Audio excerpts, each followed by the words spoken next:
नमस्ते मित्रों, आज हम जानेंगे हिंदू देवी देवताओं वाले 365 गांव जो कि आक्रांताओं के नाम पर कर दिए गए। तो बहुत कुछ परिवर्तन कर दिया गया था।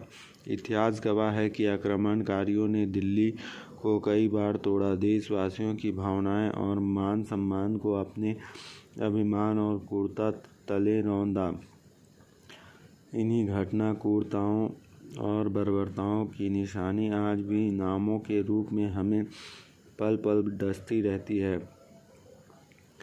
मुगल शासकों ने भारत पर आक्रमण करने के बाद कई बार दिल्ली का नाम बदला। वही दिल्ली में बसे छोटे बड़े गांव के नाम आज भी आक्रांताओं के नाम पर है।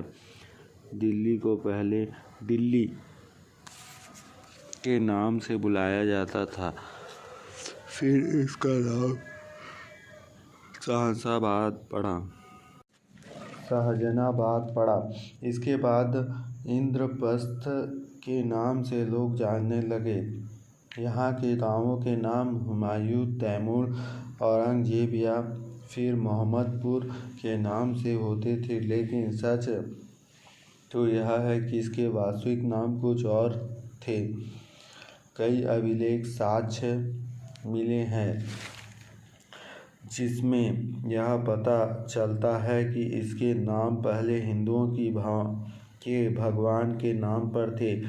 इस दिशा में काम कर रहे लोगों का कहना है कि यह बदलाव हमारी संस्कृति और सभ्यता की वास्तविकता पहचान का प्रतीक बनेगा।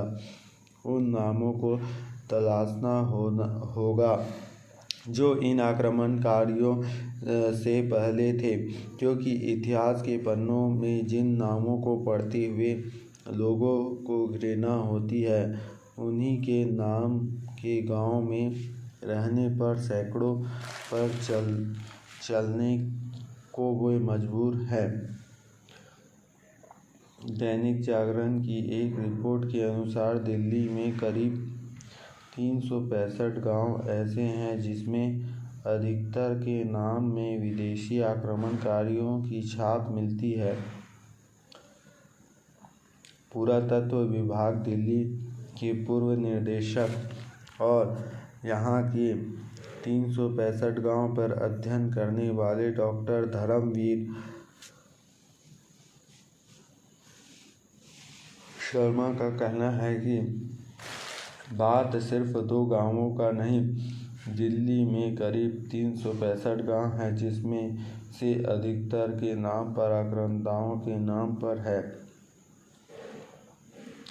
पुरातत्व विभाग को इससे जुड़े साक्ष्य भी मिले हैं।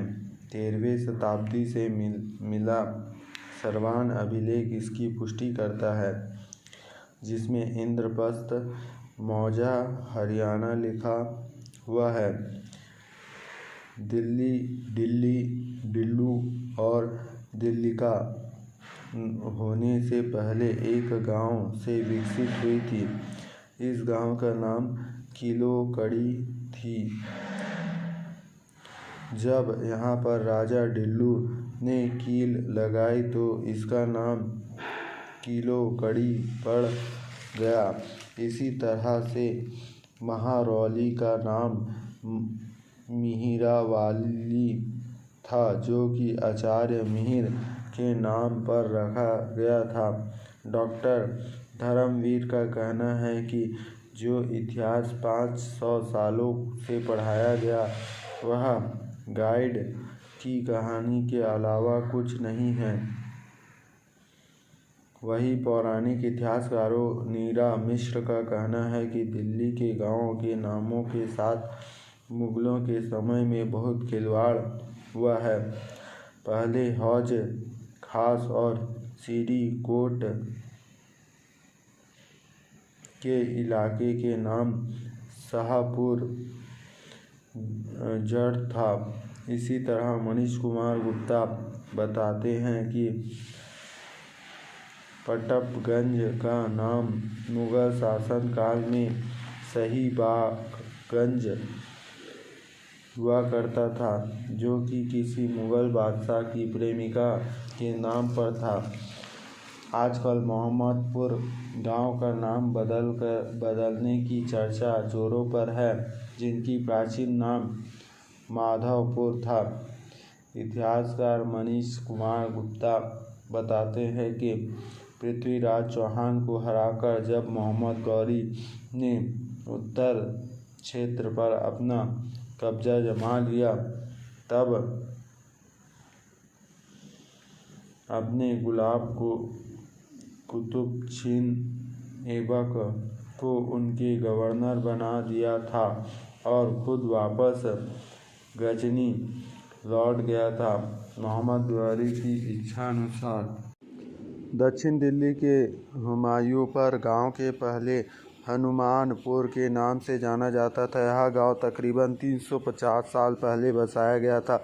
गांव के बुजुर्गों का कहना है कि उस वक्त यहाँ फोगाट, महले, टोकस, गहलोत और गरसे गोत्र के लोग आए थे और गांव की नींव रखी थी। यहाँ असल में एक शिव और हनुमान का मंदिर था, जिसको तुगलक के समय में एक गुंबद के रूप देकर कोई गुमनाम सी कब्र बनाकर इसका इस्लामीकरण कर दिया गया।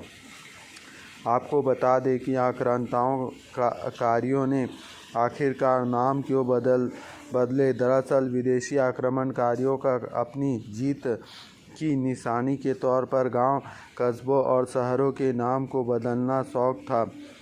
सेवानिवृत्त प्रोफेसर D.P. भारद्वाज कहते हैं कि लंबे समय तक उन्होंने यहाँ शासन किया और लोगों की मानसिकता बदली। अपने देश के गौरव और स्वाभिमान के लिए कदम उठाने होंगे, ऐतिहासिक भूल को सुधारना होगा। अगर डॉक्टर अब्दुल कलाम आज़ाद के नाम पर दिल्ली के सड़क बनते हैं तो किसी की आपत्ति नहीं होनी चाहिए, क्योंकि वे हमारी प्रेरणा स्रोत थे। लेकिन औरंगजेब के नाम पर सड़क होगी तो वे हमें ऐतराज़ होगा। तो इस प्रकार बहुत सारे शहर हैं जिनका नाम चेंज कर दिया गया था। हरिद्वार का नाम भी चेंज किया था, लेकिन उसको सही नाम दिया गया। और भी यूपी में, उत्तर प्रदेश में बहुत सारे जगहों का नाम अलग अलग रख दिया गया था, जिसको योगी जी ने सही नाम ढूंढकर उसका सही नाम रखा। तो इस प्रकार हमको जागरूक रहना होगा। और जैसे कि भारत का सबसे पहले नाम कौशल राज्य, अलग अलग चीज़ें थे, अलग अलग नाम था।